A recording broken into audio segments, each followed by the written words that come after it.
عليكم ورحمة الله وبركاته. الحمد لله نحمده ونستعينه ونستغفره ونعوذ بالله من شرور أنفسنا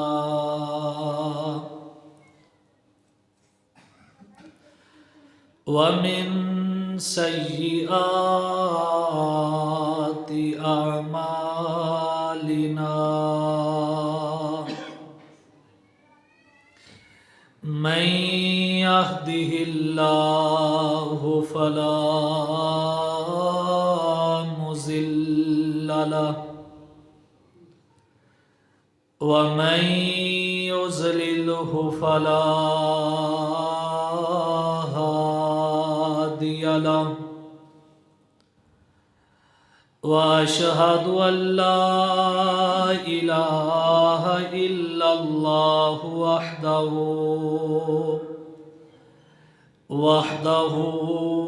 وحده لا شريك له وأشهد أن محمدا عبده ورسوله. اللهم صل على محمد وعلى آل محمد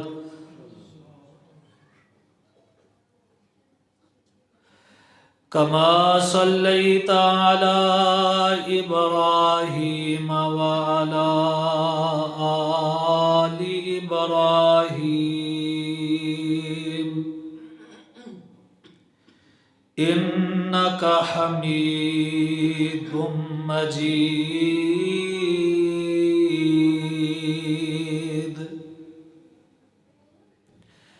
اللهم بارك على محمد وعلى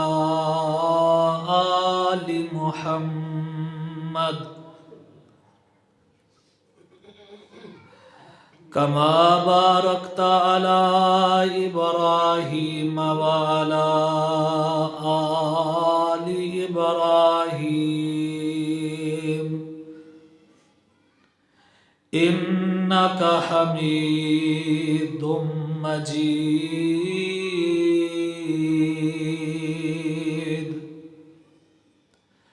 أما بعد فإن خير الحديث كتاب الله وخير الهدي هدي محمد صلى الله عليه وآله وسلم وشر الأمور محدثاتها وكل محدثة بدعة وكل بدعة ضلالة وكل ضلالة في النار.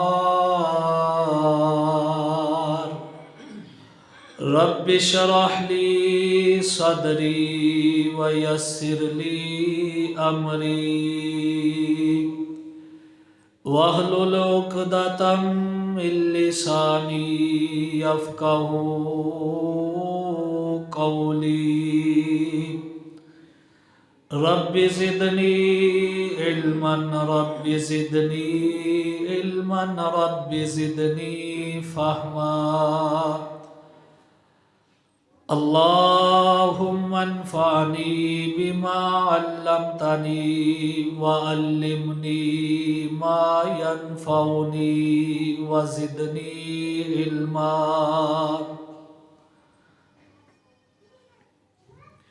ربي أوزعني أن أشكر نعمتك التي أنعمت علي وعلى والدي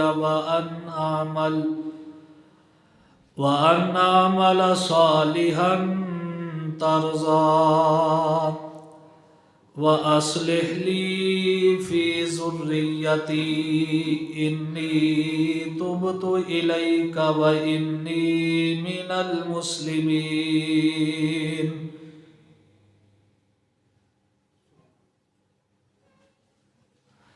أعوذ بالله من الشيطان الرجيم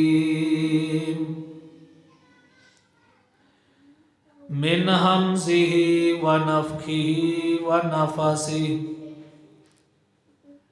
بسم الله الرحمن الرحيم شهر رمضان الذي أنزل فيه القرآن هدى للناس وبينات من الهدى والفرقان فمن شهد منكم الشهر فليصم وقال الله تبارك وتعالى في مقام آخر والصائمين والصائمات.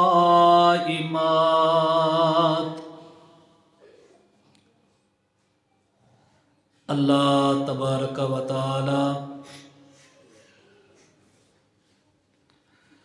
احکم الحاکمین رب العالمین کی حمد و ثنا کے بعد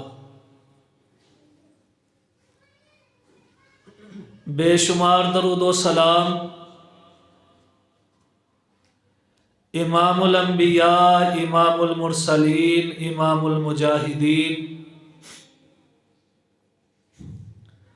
رؤوف الرحیم، رحمت للعالمین، خاتم النبیین، جناب محمد الرسول اللہ صلی اللہ علیہ وآلہ وسلم کی ذات گرامی پر ہوں۔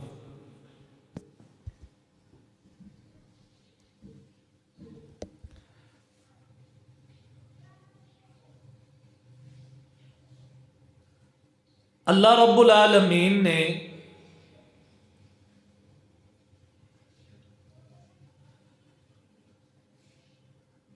جب دنیا کا نظام بنایا تو بعض چیزوں کو بعض پہ فضیلت دی۔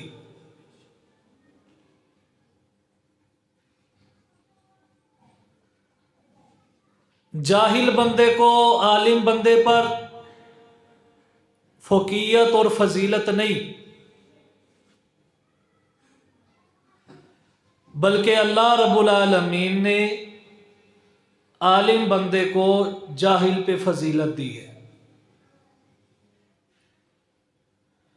اور نہ ہی عالم اور جاہل دونوں برابر ہو سکتے ہیں۔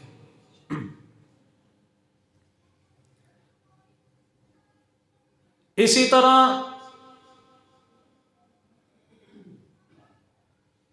پہاڑ دنیا میں بہت زیادہ ہیں، لیکن جو پہاڑ احد کا پہاڑ ہے، امام کائنات صلی اللہ علیہ وآلہ وسلم نے فرمایا جبل یحبنا ونحبہ، یہ پہاڑ ہم سے پیار کرتا ہے، ہم اس سے پیار کرتے ہیں۔ تو جس طرح احد پہاڑ کا مرتبہ زیادہ ہے، اسی طرح ساری دنیا میں قبرستان ہیں، لیکن کوئی بھی قبرستان مدینہ کے بقیع قبرستان کا مقابلہ نہیں کر سکتا، کیونکہ اس کے لیے رحمت کائنات کی دعا ہے، اللہ جتنے بھی بقیع گرکد میں مسلمان مدفون ہیں سب کو معاف کر دے۔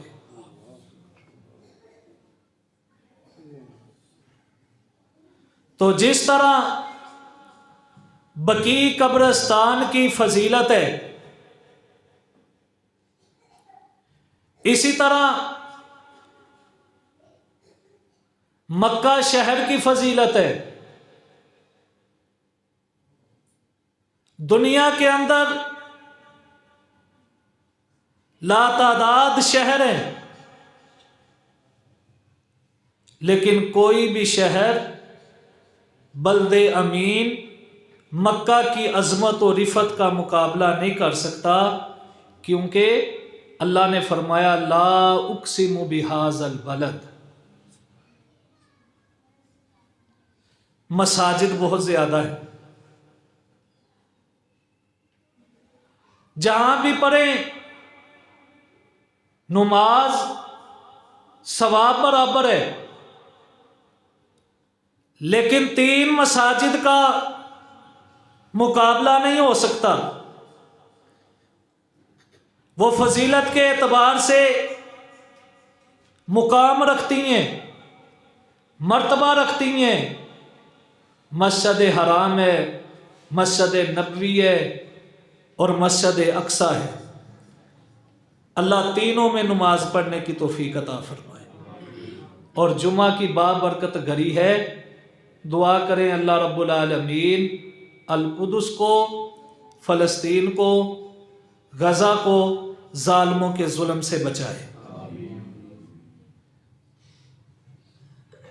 اور ان 3 مساجد میں بھی جو نماز بیت اللہ میں پڑھی جائے، مسجد حرام میں پڑھی جائے، اس کی فضیلت کا مقابلہ نہیں ہو سکتا،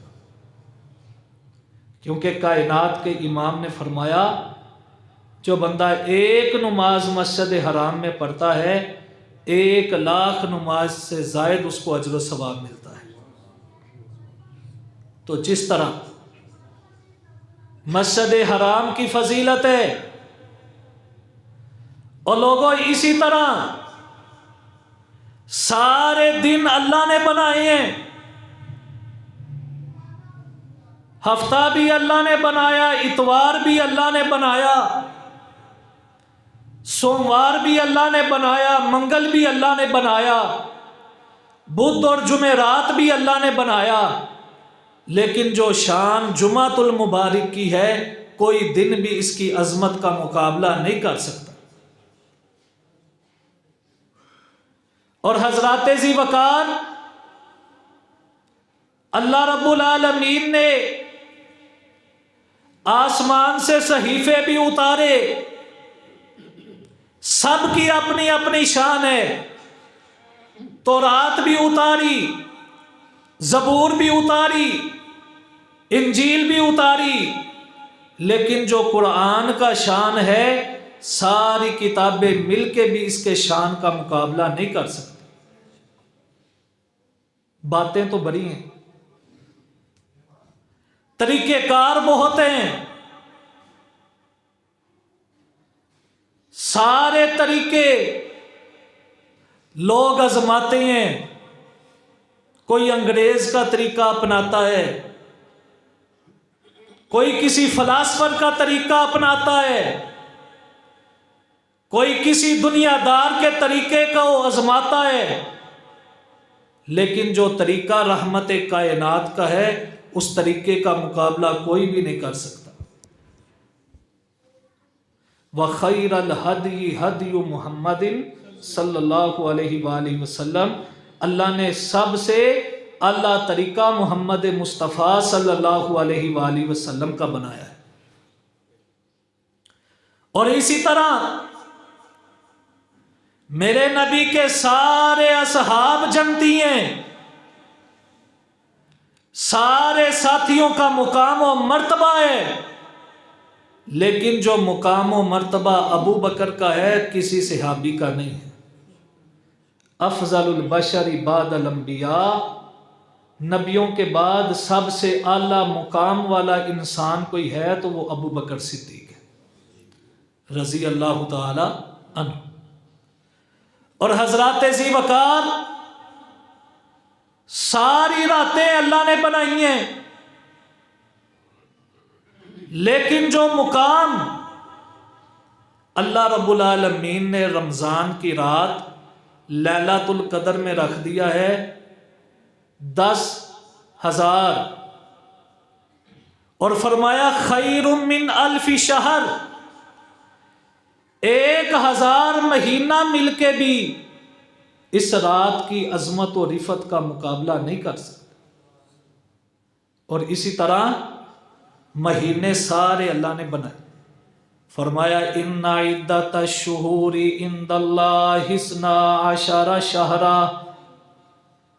جب اللہ رب العالمین نے زمین و آسمان کی پیدائش کی 12 مہینے بنائے۔ کتنے مہینے بنائے؟ 12۔ محرم، صفر، ربیع الاول، ربیع الثانی، جمادی الاولی، جمادی الثانی، رجب، شعبان، رمضان، شوال، ذوالقعدہ، ذوالحجہ، 12 مہینے مالک کائنات نے بنائے۔ لیکن یہ بات یاد رکھ لو، جس طرح بیت اللہ کی عظمت کا مقابلہ کوئی نہیں کر سکتا، نبیوں میں سے رحمت کائنات کا مقابلہ کوئی نہیں کر سکتا، انسانوں میں سے حضرت ابوبکر صدیق رضی اللہ تعالی عنہ کا مقابلہ کوئی نہیں کر سکتا نبیوں کے بعد۔ اور جس طرح مکہ کا مقابلہ نہیں ہو سکتا، مسجد حرام کا مقابلہ نہیں ہو سکتا، حضرات ذی وقار، اسی طرح ماہ رمضان کا بھی دوسرے مہینوں سے مقابلہ نہیں ہو سکتا۔ اللہ رب العالمین نے سب سے افضل و اعلیٰ مہینہ ماہ رمضان کا بنایا ہے۔ رحمت کائنات صلی اللہ علیہ وآلہ وسلم ماہ رمضان آتا، اپنے تہبند کو مضبوط کر لیتے، اور حدیث کے الفاظ ہیں آندھی سے بھی زیادہ اللہ رب العالمین کی راہ میں خرچ کرتے۔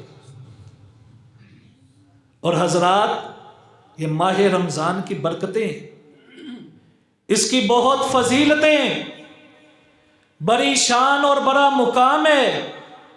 اللہ رب العالمین نے تعارف کرتے ہوئے اس ماہ رمضان کا ذکر کیا، کہا شہر رمضان الذی انزل فیہ القرآن۔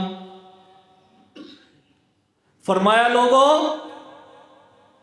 ماہ رمضان میں اللہ رب العالمین نے اپنی سب سے فضیلت، مقام اور مرتبے والی کتاب جو ہے وہ قرآن مجید نازل کی ہے۔ مہینے 11 اور بھی ہیں، فرمایا ماہ رمضان ایسا مہینہ ہے کہ اس میں ہم نے قرآن مجید نازل کیا ہے۔ آپ کہیں گے ہم تو سنتے آئے ہیں کہ 23 سالہ دور نبوت میں قرآن مجید نازل ہوا ہے، تو رمضان میں تو پھر کیسے نازل ہوا؟ تو اس کا جواب بھی قرآن مجید میں ہے۔ فرمایا انا انزلناہ فی لیلۃ القدر وما ادراک ما لیلۃ القدر لیلۃ القدر خیر من الف شہر۔ فرمایا ہم نے اس قرآن کو، اس کتاب کو لیلۃ القدر کی رات میں نازل کیا ہے۔ سارا قرآن 7ویں آسمان سے لوح محفوظ پر لیلۃ القدر کی رات کو نازل ہوا ہے۔ پھر لیلۃ القدر کی رات کو جب لوح محفوظ پہ نازل ہو گیا، پھر رحمت کائنات پہ اللہ رب العالمین نے 23 سالہ دور میں بوقت ضرورت آپ پہ نازل فرمایا ہے، تھوڑا تھوڑا۔ اور یہ بھی بات سورہ بنی اسرائیل میں موجود ہے۔ حضرات، صرف رمضان کے اندر قرآن مجید ہی نازل نہیں ہوا، بلکہ رمضان کے اندر صحف ابراہیم بھی نازل ہوئے۔ صحف ابراہیم، جو اللہ رب العالمین نے ابراہیم علیہ السلام پہ شریعت اتاری، جو آپ پہ صحائف اتارے، وہ بھی رمضان المبارک میں۔ اور حدیث میں الفاظ ہیں رمضان کی پہلی رات کو اللہ رب العالمین نے ابراہیم علیہ السلام پہ صحائف نازل کیے۔ اور حضرات، تورات کی باری آئی، تورات بھی کسی اور مہینے میں نازل نہیں ہوئی، بلکہ ماہ رمضان میں نازل ہوئی ہے۔ رحمت کائنات صلی اللہ علیہ وآلہ وسلم نے ارشاد فرمایا، تورات رمضان کے 6 دن گزر گئے تھے، اللہ رب العالمین نے پھر تورات نازل کی۔ زبور کی باری آئی، کائنات کے امام نے کہا، لوگوں زبور رمضان کے 13 ایام گزر چکے تھے تو اللہ رب العالمین نے تورات کو نازل کیا۔ اور اسی طرح انجیل کی باری آئی، فرمایا انجیل بھی ہم نے ماہ رمضان میں نازل کی ہے۔ 18 دن رمضان کے گزر گئے تھے، اللہ رب العالمین نے انجیل کو نازل فرما دیا۔ قرآن کی باری آئی، اس کتاب کی باری آئی جو اللہ رب العالمین نے اپنے محبوب نبی محمد مصطفیٰ صلی اللہ علیہ وآلہ وسلم کے قلب اطہر پہ نازل کی ہے۔ وہ قرآن جس کو اللہ نے اپنا ذکر کہا ہے، وہ قرآن جس کو پڑھنے اور پڑھانے والے سب سے افضل بن جاتے ہیں، وہ قرآن جس کی حفاظت کا ذمہ خود اللہ رب العالمین نے لیا ہے، وہ قرآن کوئی بندہ اس کا ایک حرف پڑھتا ہے اللہ 10 نیکیاں عطا فرما دیتے ہیں۔ اس قرآن کی جب باری آئی، رحمت کائنات نے فرمایا 24 دن رمضان کے گزر گئے تھے تو اللہ رب العالمین نے قرآن مجید کو نازل کر دیا۔ 24 دن رمضان دے گزر گئے تے رات 25ویں تے 25ویں رات لیلۃ القدر۔ فرمایا انا انزلناہ فی لیلۃ القدر، ہم نے قرآن مجید کو کس رات میں نازل کیا؟ لیلۃ القدر۔ تو پتہ کیا چلا؟ قرآن کے ساتھ ساتھ دیگر آسمانی کتابیں بھی اللہ رب العالمین نے ماہ رمضان میں نازل کی ہیں، اور یہ رمضان کا افتخار ہے، رمضان کا اعزاز ہے کہ اللہ رب العالمین نے اپنی کتابیں اس ماہ مقدس میں نازل کی ہیں۔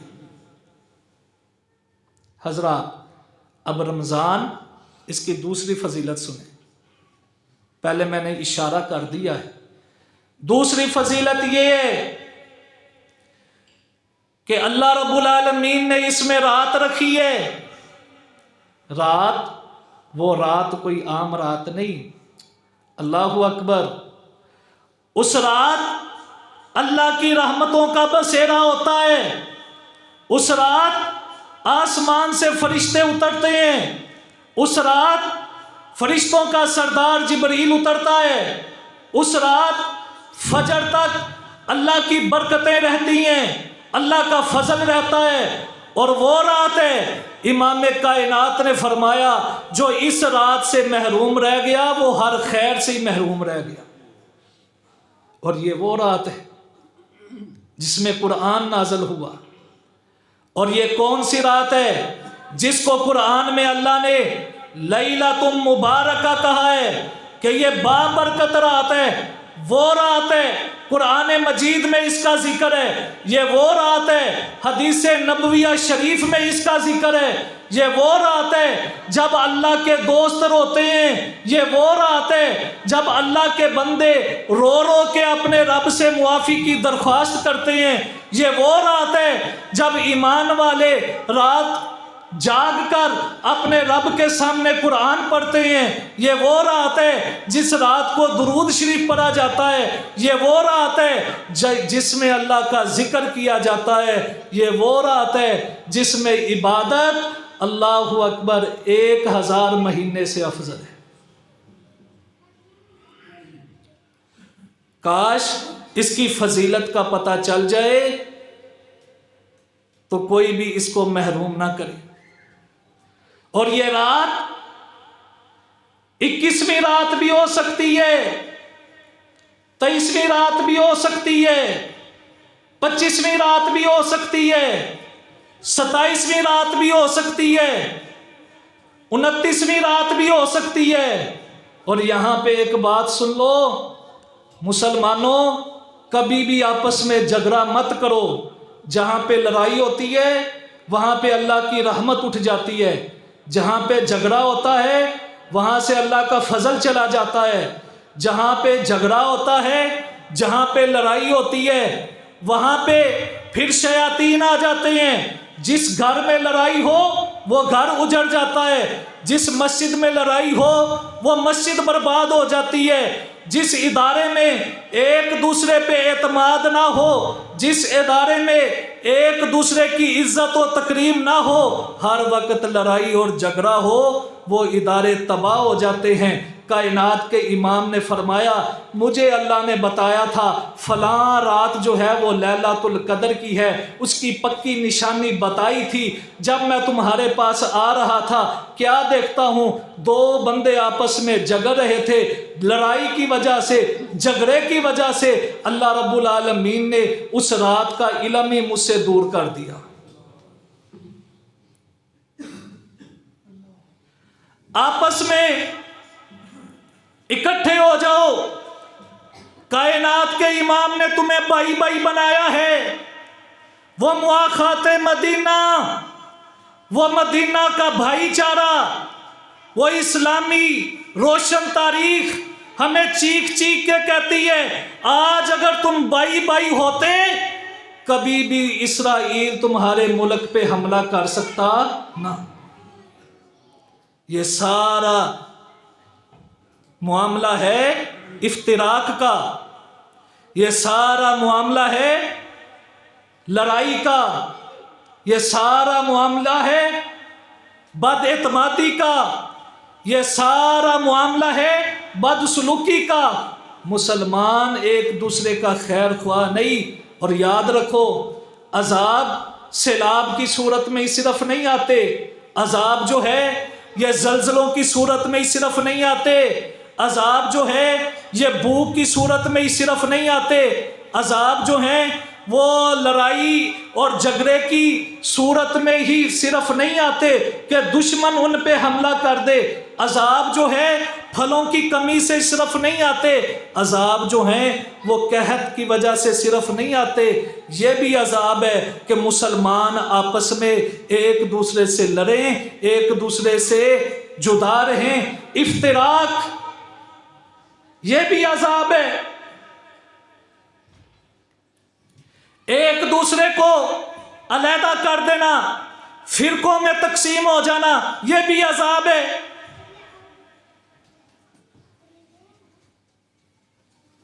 قبیلوں میں تقسیم ہو جانا یہ بھی عذاب ہے۔ تو فرمایا لڑائی کی وجہ سے اللہ رب العالمین نے اس رات کا علم ہی مجھ سے اٹھا لیا، اب کیا کرو اس کو تاک راتوں میں تلاش کرو۔ جو بندہ اس رات کو پا گیا اس نے ہر قسم کی خیر بھی پا لی۔ اور فرمایا جو اس رات کی عظمت سے محروم رہا اس نے ہر خیر کو ہی چھوڑ دیا، ہر خیر سے ہی محروم ہو گیا۔ تو میرے بھائیوں اللہ رب العالمین پھر موقع دے رہا ہے، دعا کریں، زندگی کا تو ایک لمحے کا نہیں پتہ، یہ 4-5 دن ہے، اللہ سے دعا کیجئے اللہ ہمیں ماہ رمضان نصیب فرما، اور ماہ رمضان میں اپنے رب کو راضی کرنے کی کوشش کریں۔ بڑا ہی وہ بندہ بد نصیب ہے کہ جو ماہ رمضان بھی پاتا ہے لیکن اپنے گناہوں کو نہیں بخشواتا، بڑا ہی وہ بد نصیب ہے جو ماہ رمضان کو بھی پاتا ہے اپنے رب کی رحمت کو حاصل نہیں کرتا، بڑا ہی وہ بد نصیب ہے جو ماہ رمضان کو بھی پاتا ہے اور حضرات اپنی نیکیوں میں اضافہ نہیں کرتا۔ کائنات کے امام ایک دفعہ منبر پہ چڑھے، پہلی سیڑھی پہ بھی چڑھے آمین کہا، دوسری پر بھی چڑھے آمین کہا، تیسری پر بھی چڑھے آمین کہا۔ صحابہ نے کہا کائنات کے امام اس طرح کا معاملہ پہلے کبھی بھی نہیں ہوا۔ آپ نے فرمایا جب میں پہلی سیڑھی پہ چڑھا تھا جبرائیل نے ایک دعا کی، میں نے آمین کہا، پھر الفاظ کہے، پھر میں دوسری سیڑھی پہ تھا، پھر میں نے آمین کہا، جب تیسری پہ چڑھا پھر اس نے ایک بد دعا کی تو میں نے آمین کہا۔ فرمایا جب میں پہلی سیڑھی پہ چڑھا تھا تو جبرائیل نے کہا اس بندے کے لیے ہلاکت ہے کہ جو بندہ ماہ رمضان کو بھی پائے اور پھر بھی اپنے گناہوں کو نہ بخشوا سکے، اپنے رب کو اپنے اوپر راضی نہ کر سکے۔ ماہ رمضان آ گیا ہے، رب کو راضی کر لیں،